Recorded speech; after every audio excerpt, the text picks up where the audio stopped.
Caríssimos alunos, sejam todos muito bem-vindos à nossa terceira videoaula da disciplina de Matemática Financeira e Análise de Investimentos. Especificamente falaremos da avaliação econômica de projetos de investimentos. Nesta aula buscarei dar um foco maior à questão da aplicação ao campo público, para favorecer o entendimento da disciplina no seio da administração pública. As decisões econômicas não são necessariamente financeiras.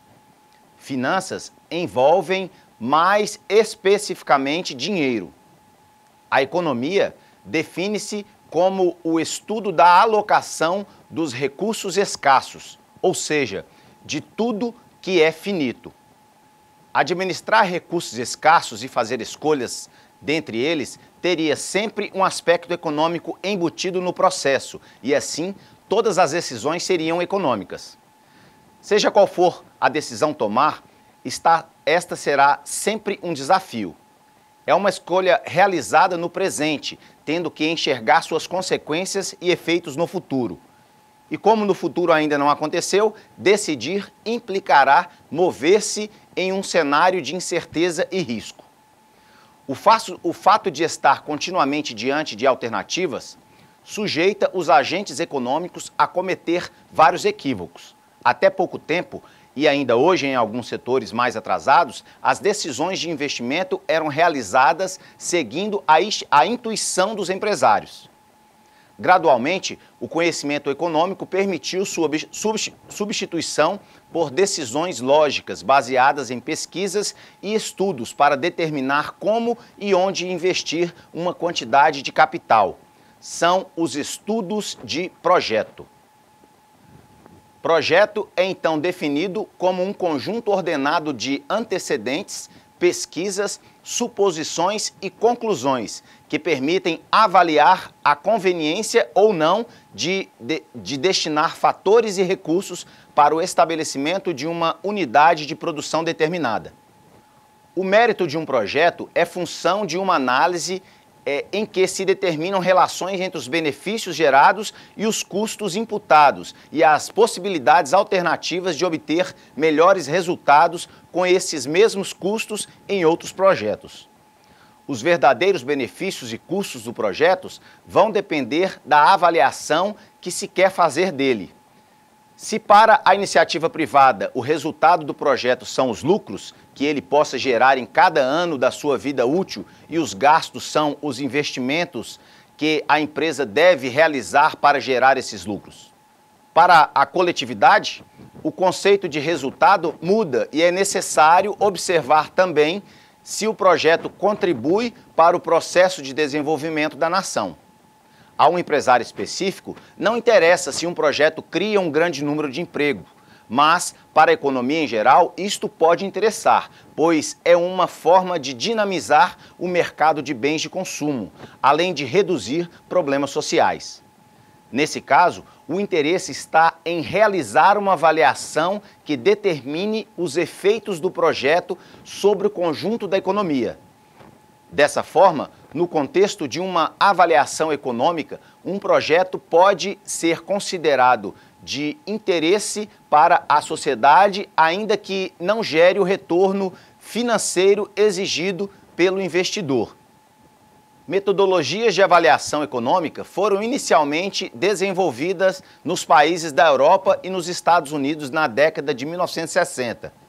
Atualmente, existem práticas consolidadas sobre este tema, embora ainda seja uma matéria que apresenta grandes possibilidades de discussão não somente na quantificação dos parâmetros, mas também nos próprios conceitos, dado o grande desafio de transformar os potenciais benefícios econômicos de um projeto em valores tangíveis. Antes de explorar o tema de avaliação econômica de projetos públicos, é importante que alguns conceitos teóricos sejam primeiramente definidos, pois esses servirão de norteadores para as delimitações necessárias ao entendimento proposto.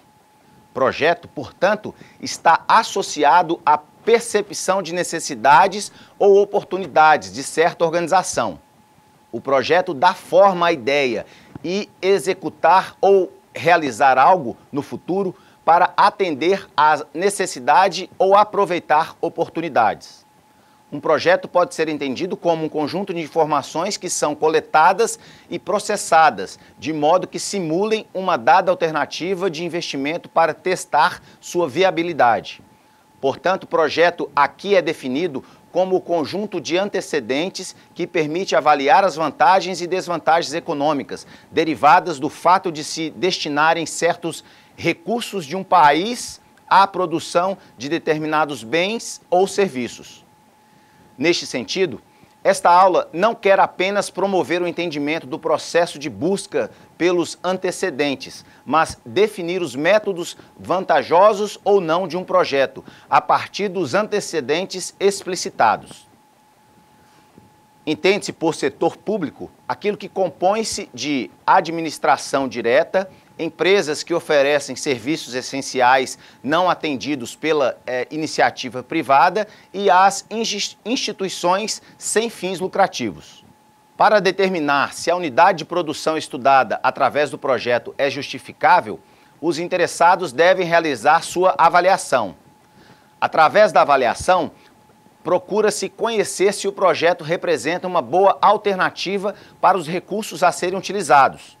De modo geral, essa avaliação se faz a partir da análise da relação entre os benefícios gerados e os custos imputados e as possibilidades alternativas de obter melhores resultados com os mesmos custos em outros projetos. Definir quais são os benefícios e custos do projeto dependerá muito da avaliação que se quer fazer.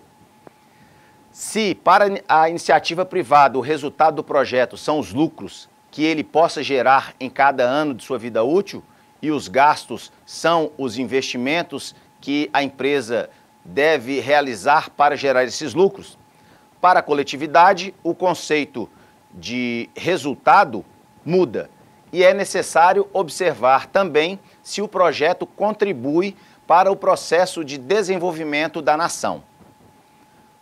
O método de avaliação de projetos públicos inicialmente utilizado era o mesmo para avaliação de projetos privados. Isto é, levava-se em conta somente a questão da rentabilidade provável do projeto. Percebeu-se, entretanto, que a rentabilidade financeira dos projetos não justifica inteiramente o investimento público, pois este deveria ter em consideração certos objetivos nacionais que nos investimentos privados não existem.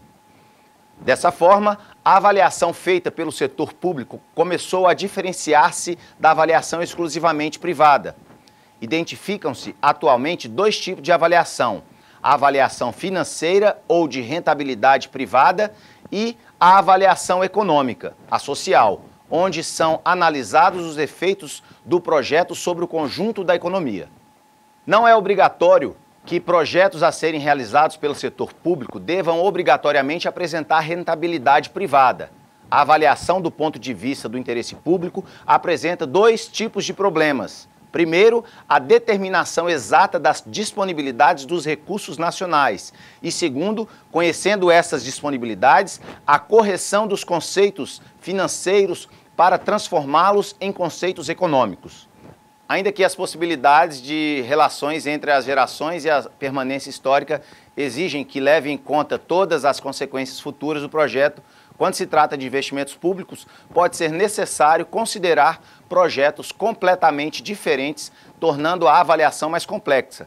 E por isso deverão ser incluídos aspectos complementares, tais como características físicas do território, características socioeconômicas da população, situação atual das facilidades existentes, escala dos investimentos, níveis de serviços, aspectos ambientais, aspectos relacionados ao avanço da tecnologia nacional, redução de importações ou aumento de exportações, geração de emprego, etc. Dois critérios básicos têm sido utilizados para determinar o mérito ou a rentabilidade de um projeto para o conjunto da economia. O primeiro e menos utilizado é o critério de pontagem, que consiste basicamente em atribuir pontos ao projeto de acordo com a sua capacidade de gerar efeitos positivos. O segundo é a taxa interna econômica de retorno, a TIRE. A TIRE é a taxa interna de rentabilidade que o projeto apresenta, do ponto de vista de toda a economia. A diferença entre a taxa interna de retorno, TIR, e a TIRE é que, nessa última, os benefícios e os custos dos projetos são considerados do ponto de vista de toda a coletividade, em vez de ser somente do ponto de vista do empresário. O problema da avaliação econômica consiste em transformar o orçamento de custos e receitas do projeto de seus valores privados ou de mercado em seus valores, preços e custos econômicos. Isso implica também incluir certos benefícios e custos que não participam do orçamento do empresário, mas que participam do orçamento da coletividade em geral. Para o conjunto da coletividade, todos os custos são importantes para análise. Deve-se, portanto, incluir no fluxo de fundos econômicos todos os custos e benefícios externos ao projeto, que têm origem nele próprio. Economias externas, digamos. Através da avaliação de projetos, o setor público tem condições de optar entre as diversas alternativas de investimento e escolher entre aquelas que pareçam mais rentáveis do ponto de vista da coletividade. Os métodos apresentados para avaliação econômica de projetos públicos são: método de benefício-custo, equivalente ao valor presente líquido, VPL, que consiste em descontar todos os benefícios e custos envolvidos para a data inicial e, em seguida, compará-lo. Próximo método, método da relação benefício-custo. Os valores dos custos e dos benefícios são descontados para uma mesma época, estabelecendo-se em seguida o quociente entre o valor dos benefícios e o valor dos custos. Esta relação deve ser, no mínimo, igual a 1, para que o projeto seja considerado viável. Próximo método, método da relação incremental de benefício-custo. A aplicação desse método começa com a ordenação dos projetos de acordo com o investimento inicial requerido. Em seguida, os projetos são comparados 2 a 2, estabelecendo-se relação entre os acréscimos de benefícios e custos. Técnicas de classificação. As técnicas de classificação requerem análise do desempenho dos projetos segundo uma série de critérios que devem ser desenvolvidos em cada caso. Normalmente, são atribuídos pesos para cada um dos critérios para que o desempenho global de cada alternativa possa ser avaliado em relação a um só valor ou coeficiente. Método de custo-eficácia consiste em classificar os atributos dos projetos em custos ou medidas de eficácia. Nesse método, cada alternativa é avaliada em espaços multidimensionais de custo-eficácia. Método distancial ogenebrino. Este método foi desenvolvido originalmente para medição da qualidade de vida da população. A designação distancial deve-se ao fato de serem calculadas distância em escalas que vão desde um nível mínimo, abaixo do qual considera-se desprezível a contribuição do bem ou serviço para o bem-estar, até o nível ótimo ou ideal, em que se considera plenamente satisfeita certa necessidade. Essas necessidades podem ser classificadas em setores e para cada setor são escolhidos um conjunto de indicadores para os quais são estabelecidos os níveis mínimo e ideal e em seguida, com base em levantamento estatístico, é calculado o índice de atendimento por meio de uma fórmula básica. Para aplicar o método à avaliação de projetos públicos, deve-se identificar todos os setores significativamente afetados e medir seus impactos sobre esses setores. Na análise do projeto, deve-se levar em consideração o impacto sobre a distribuição dos benefícios e dos custos entre as diferentes camadas sociais menos favorecidas. As etapas da análise custo-benefício podem ser discriminadas da seguinte maneira. Primeiro, listar todas as pessoas ou grupos de pessoas ou entidades que serão afetadas pelas consequências de cada projeto. Segundo, listar todos os efeitos sobre as pessoas ou entidades. Terceiro, listar todos os intervalos de tempo durante os quais esses efeitos acontecerão. Quarto, atribuir um valor monetário a cada efeito, para cada grupo de pessoas ou entidades, em cada período. 5. Para cada grupo e em cada período somar estes custos e benefícios. 6. Calcular o valor presente desses fluxos de custos e benefícios. Obtém-se, então, as variações individuais de bem-estar. 7. Adicionando essas variações individuais de bem-estar, obtém-se uma estimativa da variação de bem-estar da comunidade, resultante de cada projeto.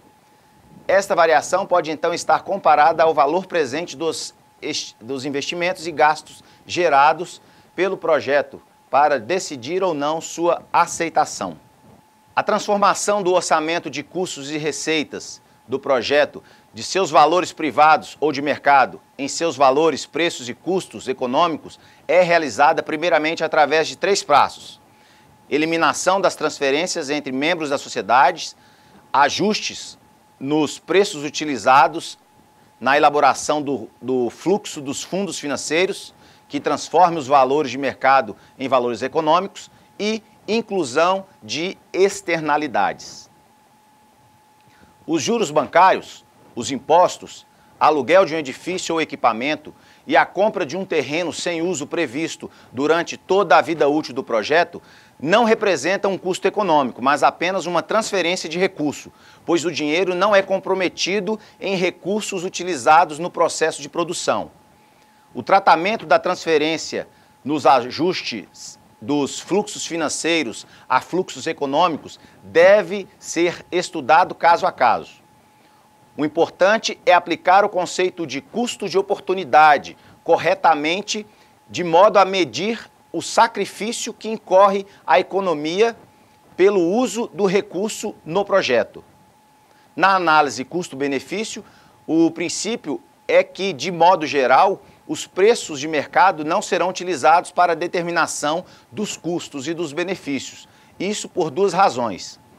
Para os produtos ou insumos do projeto que têm preços de mercado, esses preços podem ser distorcidos, isto é, não resultantes de uma situação de oferta e demanda equilibradas, por exemplo, por causa de um monopólio ou pela existência de impostos ou outras restrições. Para os produtos ou insumos que não têm mercado, os intangíveis, simplesmente não há preços. É, portanto, necessário estabelecer métodos de avaliação para determinados preços fictícios. Será necessário, nesse caso, determinar o custo de oportunidade do produto. Isso significa que se deve calcular qual é o valor do maior sacrifício que incorre a economia ao utilizar este produto. Outra alternativa será realizar uma pesquisa de campo junto aos consumidores, a fim de identificar a disposição a pagar em relação ao produto em questão. Evidentemente, nunca será possível chegar a uma determinação exata dos preços de cada produto e de cada insumo, já que as condições reais da economia introduzem distorções muito grandes na formação de preços. Mas, mesmo assim, com uma boa aproximação, aumenta-se as chances de melhorar a avaliação. Por outro lado, é preferível, às vezes, mesmo sabendo das distorções existentes, usar mesmo os preços de mercado, já que a tentativa de estimar os preços reais através de pesquisa pode se tornar demorada e cara. A realização de um projeto é um processo contínuo no tempo, através de sucessivas fases. Basicamente, o processo de elaboração e execução do projeto deve seguir 5 fases. identificação da ideia, estudo de pré-viabilidade, estudo de viabilidade, detalhamento da engenharia e a execução. E dentro das três primeiras fases ditas aqui, deve conter as seguintes etapas: estudo de mercado, estudo de tamanho e localização, engenharia, análise de custos e receitas e avaliação econômica e financeira.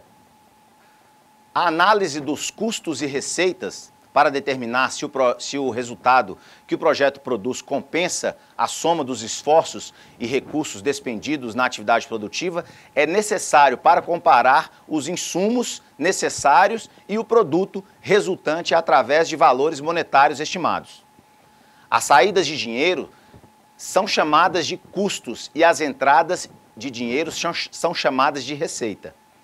As receitas do projeto são os fluxos de recursos financeiros, monetários, que ele recebe em cada ano da sua vida útil. As receitas de um projeto originam-se principalmente das vendas dos seus produtos e subprodutos. O cálculo das receitas é realizado a partir da previsão de quanto será produzido e vendido pela unidade de produção, assim como dos preços que terão os produtos no mercado. No processo de uma unidade de produção, percebe-se basicamente dois tipos de custos: os investimentos e os custos de produção.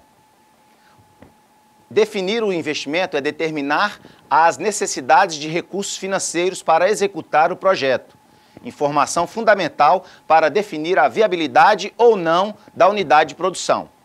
Os investimentos necessários para a instalação e o funcionamento do projeto dividem-se em investimentos fixos e investimentos de capital de giro. Os investimentos fixos são definidos a partir dos dados da engenharia e servem para financiar os custos das instalações, terrenos e obras preliminares às edificações, edifícios e à construção, obras complementares, maquinários e equipamentos, veículos, móveis, utensílios, patentes, tecnologias e licenças.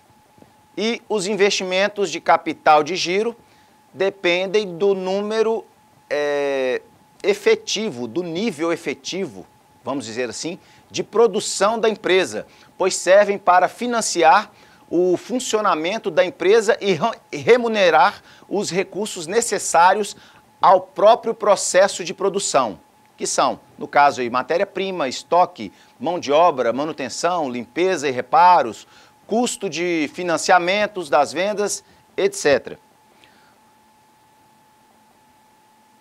Quanto aos custos operacionais, estes equivalem ao total de recursos necessários para comprar e pagar os diversos componentes do processo de produção e vendas da empresa durante um certo período de tempo. Os custos operacionais estão divididos basicamente em custos fixos e custos variáveis. Os custos fixos são aqueles que independem do nível de produção. Por exemplo, gastos de administração da empresa, como os gastos de materiais de escritório, etc. Os custos variáveis, por sua vez, dependem diretamente do nível de produção que a unidade produz num dado período. Exemplo, matéria-primas, embalagens, depreciação. Os gastos com venda também são variáveis, mas diretamente proporcionais à venda final do produto. No caso, exemplos, comissões a vendedores e impostos. Além dessas classificações, há ainda os custos unitários, isto é, os custos para produzir uma unidade do produto. O custo marginal, que é o custo para produzir uma unidade adicional do produto. E a depreciação, que é a perda de valor que sofrem os bens de capital por causa dos anos de operação, desgaste, obsolescência. No que diz respeito ao investimento necessário para a implantação do projeto, é importante levantar quanto desse valor será obtido através de recursos disponíveis, interna e externamente à empresa. O capital próprio, que a empresa coloca no projeto determina o volume de recursos emprestado pelas instituições, além do grau de endividamento que, quando excessivo, pode acarretar um risco financeiro elevado. Outro aspecto importante é o custo deste capital, tanto próprio quanto de terceiros. Só será interessante executar o projeto quando a rentabilidade for superior à média ponderada destes custos. Isso significa que o custo de capital, bem como o parcelamento do empréstimo, quando necessário, deverá estar incluído no levantamento dos custos do projeto. Esse levantamento dos custos e receitas permite a construção de um fluxo de fundos, que são orçamentos de receitas e custos, incluindo o investimento, com suas evoluções ano a ano durante toda a vida útil do projeto. O fluxo de fundos é o quadro que indica a performance esperada do projeto em toda a sua vida futura e servirá de base para a avaliação da viabilidade. É possível que o trabalho mais complexo na elaboração do projeto seja estimar os investimentos, as receitas e os custos operacionais. A qualidade das estimativas depende, dentre outros, de alguns fatores, como sendo uma boa previsão de vendas, que são os consumidores e os concorrentes, que fatia de mercado se espera conquistar com o produto ou serviço, qual a forma de comercialização, etc. Um bom orçamento de capital, as instalações físicas, máquinas e equipamentos, móveis e utensílios, veículos, softwares. Um bom planejamento da produção, qual a escala de produção, qual a tecnologia adotada, qual o processamento de produção. Um bom orçamento de produção, custos, insumos, mão de obra, comercialização, de assistência técnica. Uma boa estimativa de capital de giro. Uma boa estimativa do horizonte de planejamento e do valor residual do projeto. Os métodos de avaliação das oportunidades de investimento baseiam-se na magnitude do investimento inicial, com os ganhos líquidos esperados durante certo período de tempo. Espera-se que o projeto tenha, pelo menos, uma receita estimada capaz de cobrir os custos de produção, os custos operacionais, os custos financeiros, que seriam juros, e ainda gerar recurso de caixa suficientes para desenvolver o valor investido. Há diferentes formas de realizar a avaliação financeira de um projeto, tais como tempo de retorno do capital, que consiste em determinar quanto tempo de funcionamento é necessário para que a empresa permita aos investidores recuperar o capital investido. Para a aplicação do método, a empresa fixa um prazo limite para a recuperação das despesas de investimento e são aceitos os projetos cujo tempo de recuperação seja menor ou igual a este limite. Temos também o tempo de retorno do capital descontado, onde a definição é que é a mesma do tempo de retorno de capital, com a única diferença de que seu cálculo é feito com os valores do fluxo de caixa descontados a uma dada taxa. Temos também o valor presente líquido, o VPL, que é a diferença entre o valor investido e o valor dos benefícios esperados, descontados para a data inicial, usando-se como taxa de desconto o custo de oportunidade. Quando o valor resultante é positivo, o projeto deve ser aceito, porque cobre o custo de capital da empresa. Quanto maior o VPL a uma dada taxa de desconto, mais desejável é o projeto para a empresa. Uma outra questão é quanto ao índice do valor atual, que é o quociente entre o valor atual das entradas e saídas, descontados a uma dada taxa. O critério de decisão é aceitar todos os projetos que, descontados a uma dada taxa, apresentam um índice superior ou igual a 1. A leitura que se deve fazer do índice resultante é o quão superior os ganhos do projeto são em relação aos gastos do investimento a uma taxa de desconto. Temos também a taxa interna de retorno, a TIR, que é uma taxa que torna nulo o valor presente líquido. De modo geral, um projeto é considerado viável se a sua taxa interna de retorno for maior do que a taxa de desconto correspondente ao custo de oportunidade. A TIR pode servir para comparar diferentes projetos entre si e para compará-los com a rentabilidade geral possível na economia.